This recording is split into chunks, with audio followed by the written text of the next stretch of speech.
지난 주간은 사역하면서 가장 곤란한 시간들을 가졌습니다. 고난 주간을 지나 부활하심을 지키는 가장 중요한 시간인데 제가 코로나에 걸린 것입니다.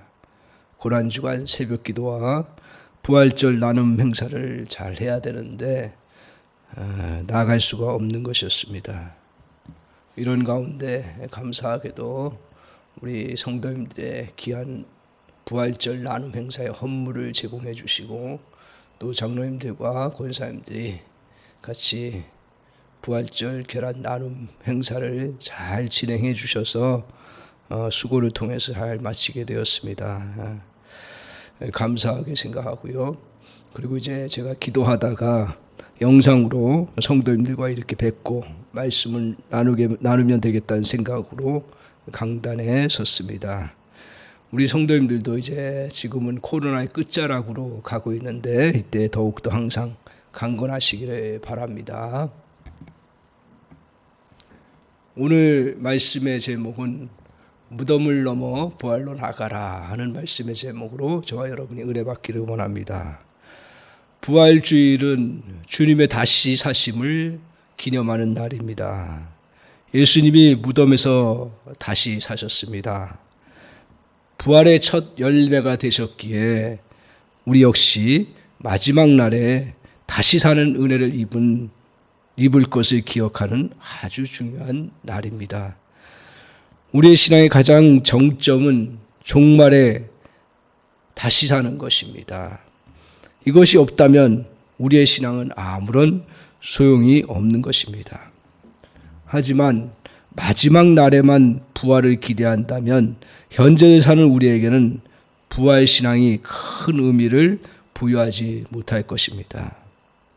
오늘 본문은 부활 생명과 부활의 능력을 보여주는 진정한 예표적인 사건입니다.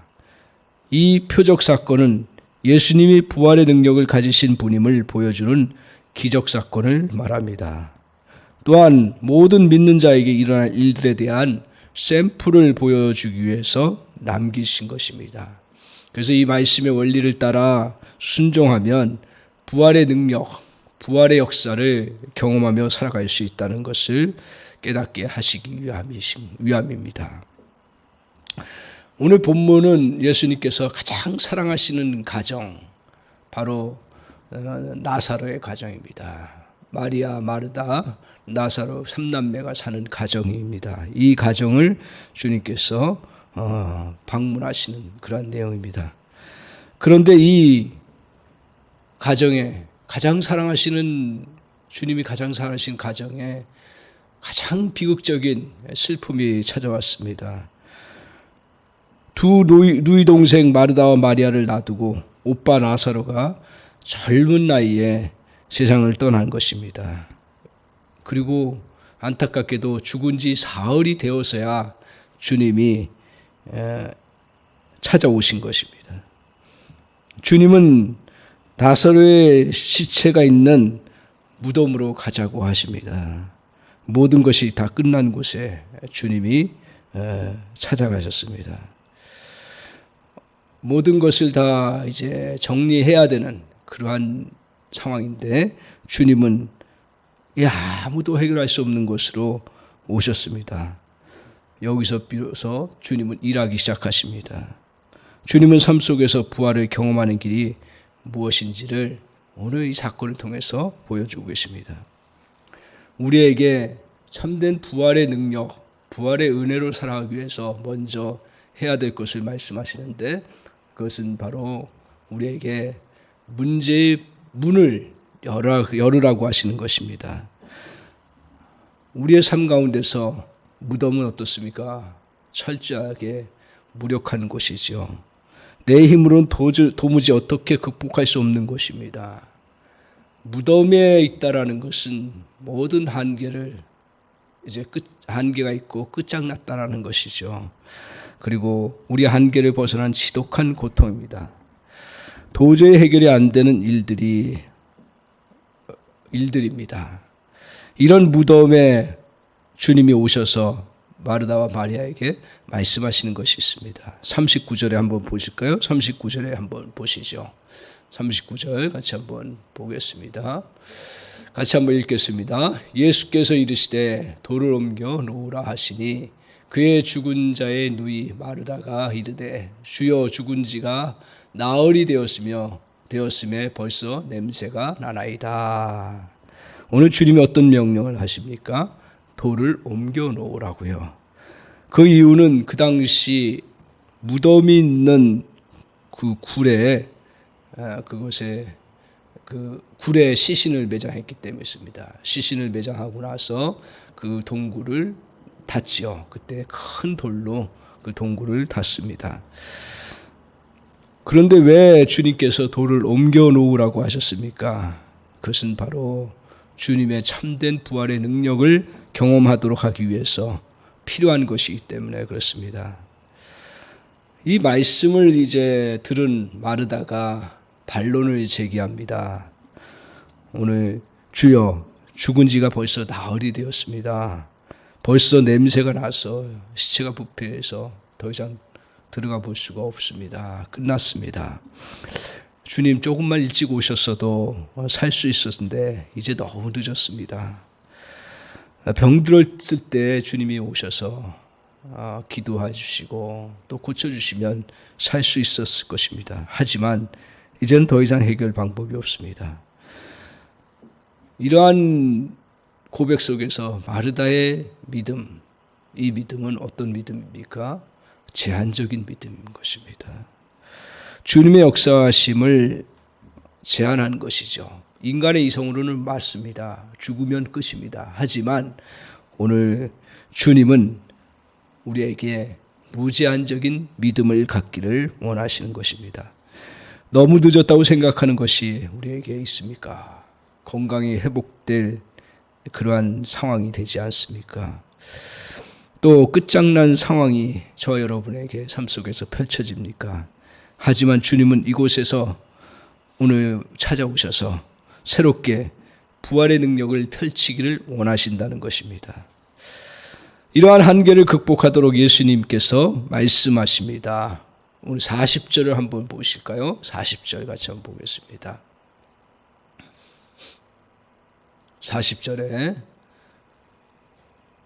예수께서 이르시되 내 말이 내가 믿으면 하나님의 영광을 보리라 하지 아니하였느냐 하시니, 오늘 주님께서 마리아에게 뭐라고 하십니까? 내 말이 내가 믿으면 하나님의 영광을 보리라 하지 않았느냐. 오늘 마르다와 마리아가 한 말을 인용합니다. 오늘 문제를 어떻게 풀 것인가, 그리고 이제 끝장난 것이라고 생각하는 그 일들이 이거 어떻게 해결될 것인가, 거기에 관심을 가지라고 말씀하지 않습니다. 오늘 주님은 그냥 주님을 믿으면 하나님이 하시는 일을 보리라고 말씀하셨습니다. 그러니까 주님을 믿으면 하나님이 일하시는 것이 보이기 시작한다는 것입니다. 예수님은 보아야 믿는다라고 하지 아니하시고 믿으면 하나님의 영광을 보리라 바꾸어 말씀하셨습니다.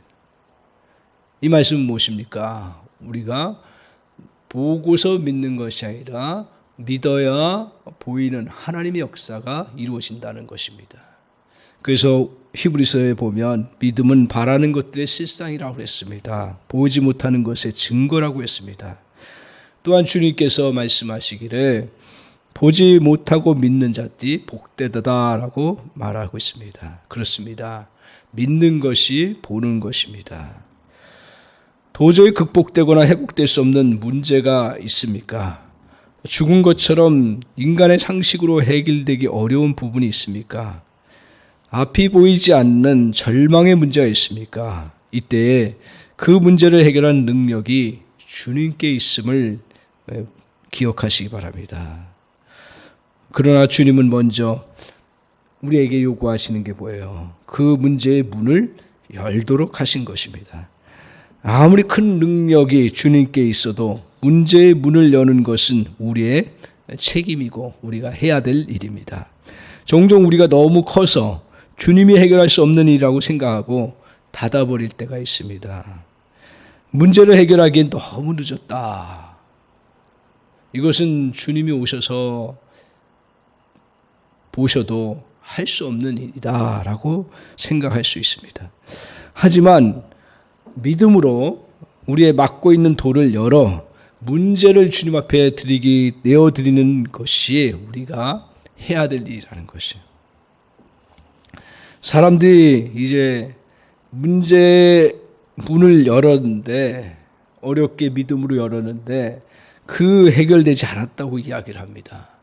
그래서 내가 어려운 문제, 도저히 해결되는 수 없는 문제를 가지고 하나님 앞에서 이제 맡기고 또 그 문제를 주님 앞에 내어드렸는데 그 문제가 해결되지 않는다고 이야기를 해요.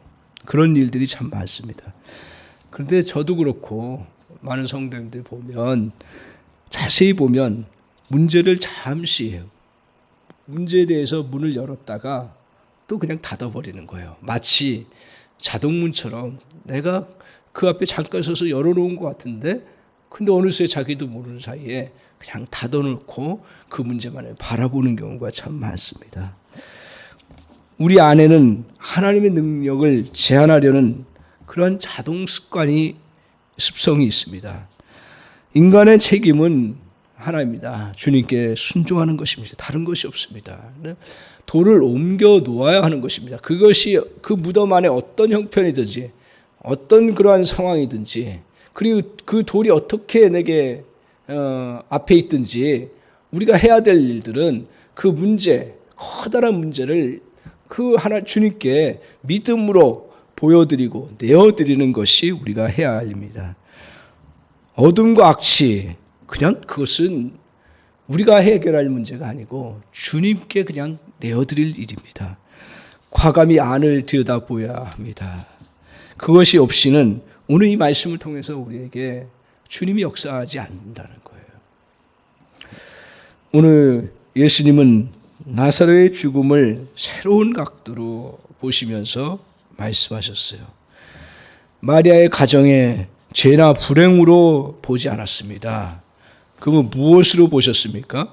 앞에 11장 4절에 주님께서 이미 이 말씀을 하셨는데, 이 병은 죽을 병이 아니라 하나님의 영광을 위한 것이다 라고 말씀하고 있습니다. 죽음과 같은 어려운 문제들도 정말 우리가 믿고 나아가기 시작하면 오히려 하나님이 하실 일들로 보이기 시작한다는 거예요. 그래서 우리는 무슨 일을 당하든 그분 앞에 믿기 시작하는 순간 보는 시각이 달라집니다. 실망과 상심은 우리에게 더 이상 붙어 있을 수가 없습니다. 믿고 나가기 시작하면 문제가 작아지고 하나님의 일하심이 크게 보입니다.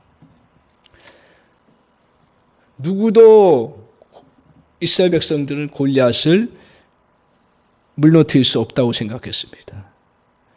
너무 크고 장대하고 그의 또한 몸의 무기들은 엄청난 무기를 갖고 있기 때문에 난공불락처럼 여겼습니다. 그러나 다윗은 어땠습니까? 그 골리앗을 향해서 눈으로 본 것이 아니라 주님을 믿고 나아가니까 오늘 골리앗을 무너뜨릴 수 있는 그러한 길이 보이기 시작해서 그 골리앗을 물리칠 수 있었던 것입니다. 눈으로 보니까 골리앗이 심히 장대하고 누구도 맞설 수가 없었습니다. 하지만 믿음으로 나아가니까 돌로 맞히기 쉬운 큰 몸으로 오히려 보이기 시작한 거예요. 이게 달라지는 거예요. 어떤 상황을 봤을 때 믿음으로 나아가기 시작하면 거꾸로 보이는 거예요.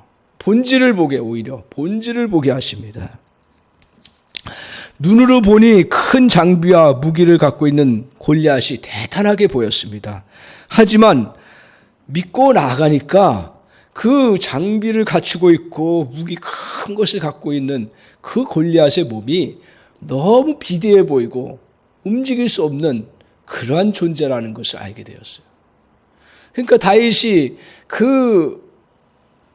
자기의 그러한 양을 지키기 위해서 하이에나 같은 그런 잽싸고 약삭 빠른 그러한 동물들도 돌로 맞춰서 다 물리치고 했는데 믿음으로 골리앗을 보기 시작하니까 이것은 하이에나 그 존재보다 훨씬 크고 훨씬 움직이기 힘든 거예요.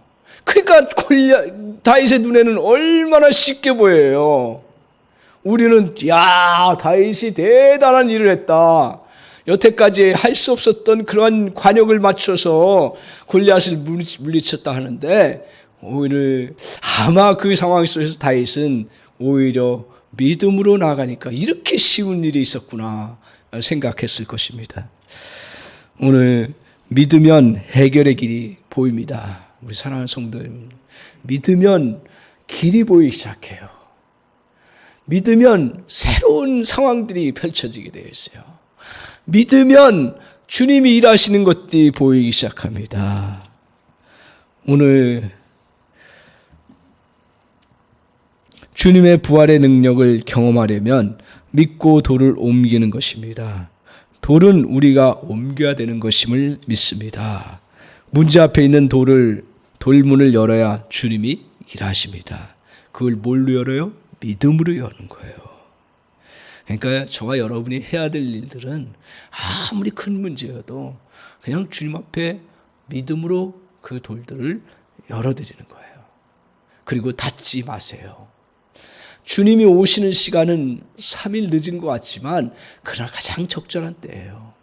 주님이 오신 시간은 그 무덤에서 시신이 썩는 냄새가 났지만 오히려 거기에 주님은 참된 생명, 부활의 역사를 펼쳐 보이시기 위한 그러한 시간이었다는 것입니다.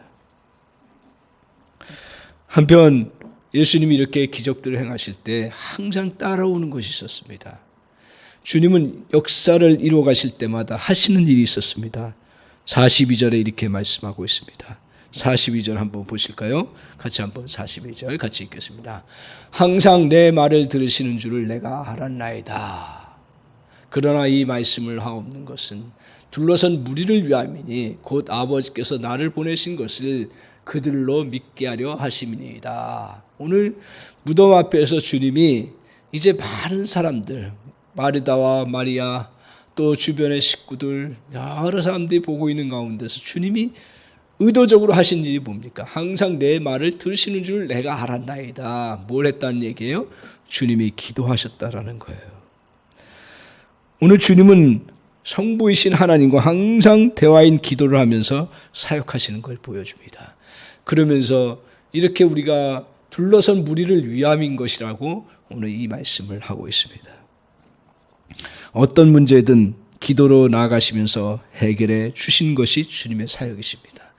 오늘 우리에게 이렇게 기도하시면서 이 나사로를 다시 회복시키는 일은 오늘 우리를 위한 것이고 우리가 그것을 따라서 해나가라는 거예요. 그러니까 아무리 큰 문제가 있어도 주님은 항상 우리에게 보여주신 게 뭐예요? 기도하면서 우리는 혈루병 앓은 여인을 주님께서 고치셨고요. 오늘 주님은 기도하시면서 정말 거지 나사로 그 거지 나사로를 다시 살리시고 역사하시는 모습들을 보여줍니다.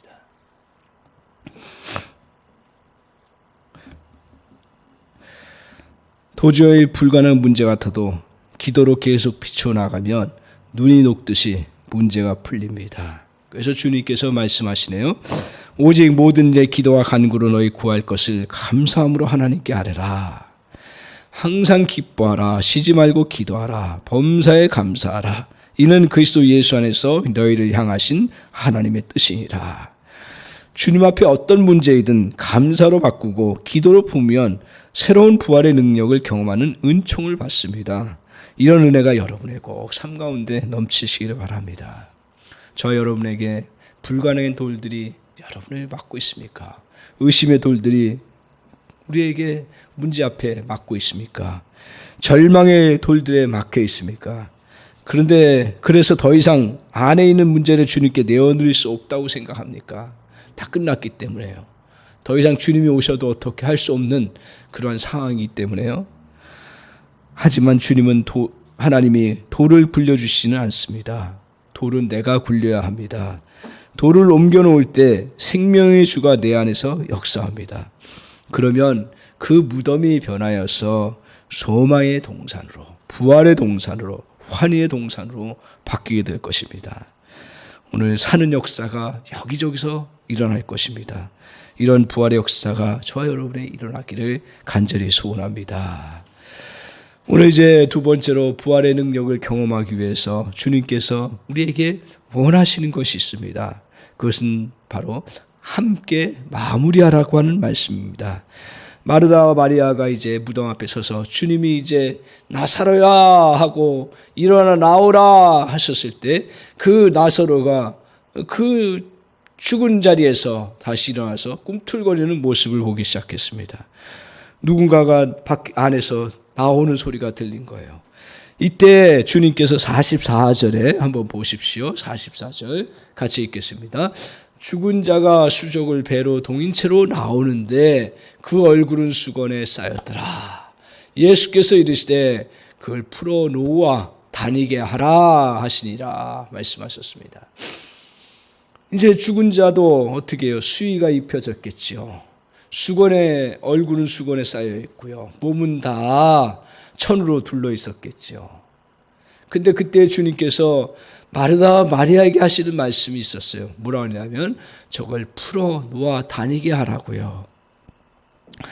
오늘 주님이 그냥 풀어주시거나 그냥 나사로 그 천을 벗어버리고 나올 수 있을 것 같은데 왜 마르다와 마리아에게 이런 말씀을 하셨습니까?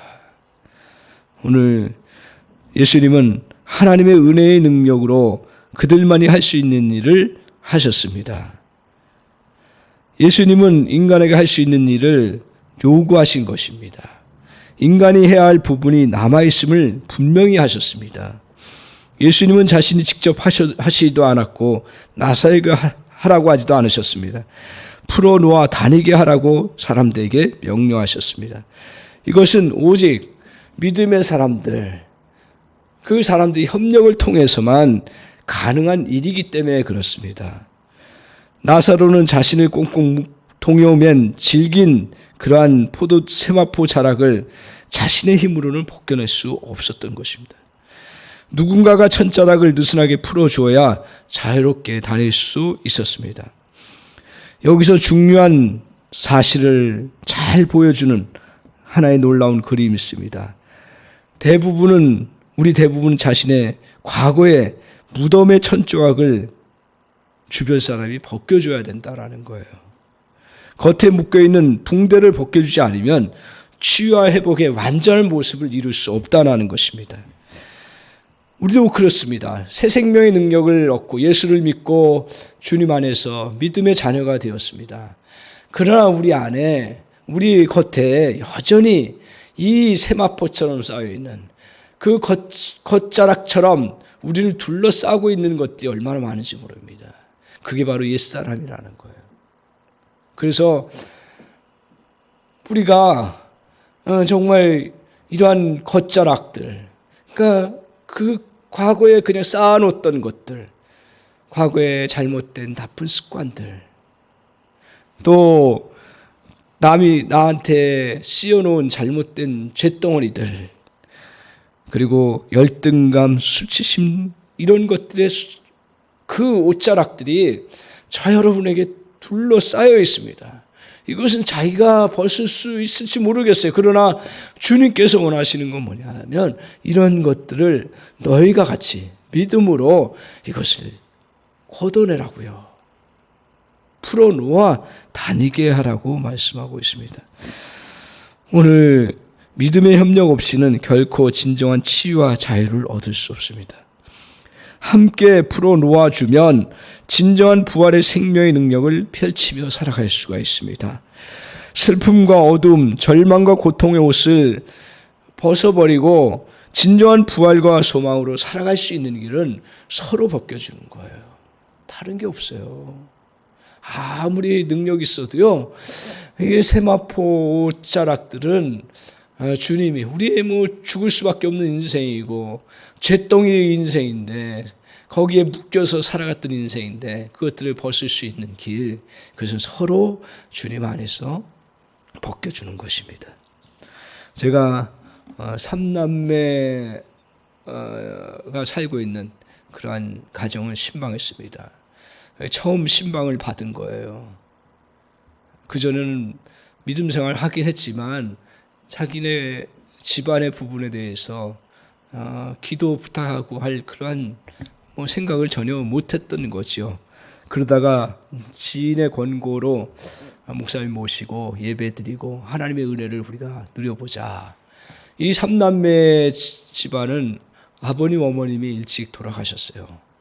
다행히 조그만 빌라 한 채 남겨주시고 얼마 돈인지 몰라도 조금 남겨주셨는데 그 돈을 가지고 이 삼남매가 20대 이제 큰 누나가 있고 그 밑에 여동생이 있고 남동생이 있는데 이 큰 누나가 20대 후반 30대로 가는 상황이고요.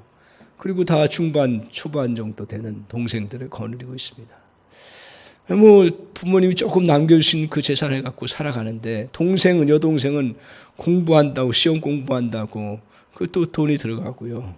또 자기는 남동생 때문에 일을 할 수가 없는 거예요. 일을 하러 나가야 되는데 남동생이 이제 정신질환에 걸려 있는 거예요. 그래서 남동생 어떻게 하든지 회복시켜야겠다고 하는데 한 번씩 발작하면 이게 이제 막 그것을 막아야 되고 또 돌봐야 되고 지켜야 되기 때문에 그 가정을 살리는 그런 일을 해야 하기 때문에 일할 수가 없는 거죠. 직장을 다닐 수가 없는 거예요. 제가 신방을 가서 이제 같이 말씀을 나누고 기도 제목도 같이 듣고 하면서 나누는 가운데 갑자기 남동생이 부엌으로 가더니 뭘 소리가 나는 거예요. 그 낌새가 나는 게 뭐냐면 부엌에서 칼을 쥐고 오는 거예요. 와, 큰일 났다. 그래가지고 손 쓸 새 없이 부엌이래야 2-3m밖에 안 되는 거리인데 바로 와가지고 칼을 쥐고서 막 난동을 부리는 거예요. 그러면서 그 누나한테 쌍욕을 하는 거예요. 뭐라고 얘기를 하냐면 하도 많이 해서 제가 그걸 뭐라고 하죠? 네가 왜 내 얘기를 하고 나의 나쁜 얘기를 하고 나를 이렇게 힘들게 하고 부모님이 남겨주신 재산을 네가 다 훔쳐가고 막 말도 안 되는 소리를 하면서 막 별 이야기를 다 하는 거예요. 들을 민망한 거예요. 제가 남자지만 어떻게 할 수가 없는 거예요. 저 돌아보니까 저밖에 남자가 없는 거예요.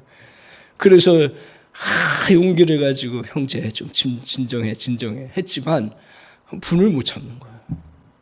그래서 칼을 팍 내팽개치고 와, 신방 괜히 왔다. 그래서 속으로 그런 생각 들라하다가 이 가정 하나님 불쌍히 여겨주세요. 기도하는 마음. 그런데 이 큰 누나가 그래도 목사님 오신다고 정성스럽게 삼계탕을 이렇게 사기 그릇에다가 네 식구죠. 4명 먹을 거 딱 해놨는데 그걸 하나씩 들어가지고 엎어버리고 깨버리고 창에다 던져버리고 난리가 난 거예요. 그러면서 막 뒤집어지고 막 발작을 하는 거예요. 이 사이에 다른 조치할 수가 있어. 그래서 정신 바짝 차리고 경찰 긴급 119 해가지고 그래서 동생을 제지하고서 이제 정신병원으로 입원시킬 수밖에 없었습니다. 너무 무력한 저의 모습을 보세요.